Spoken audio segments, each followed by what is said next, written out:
waxaan rabaa aakhir kalima caawa markaad gurigaaga tagtid markaad seexanaysid hadday ku dhibaysa inaad soo kacda habeen barkii haddaa habeen barkii soo kacta ka sii fiican maanta dhalinyarada haddaa u sheegayay Sheekh Yaasiin hadalku dhahay wax xustaan Sheekh Yaasiin baan hadalka qofka xikmadda laga bataa Sheekh Yaasiin baan mar waxaan ka xifday hal kelimada wacdi wuxuu yiri hadday dhibaato idin haysato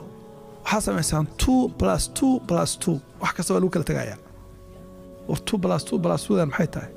wax kasta buu kaasuu wuxuu yiri 2 am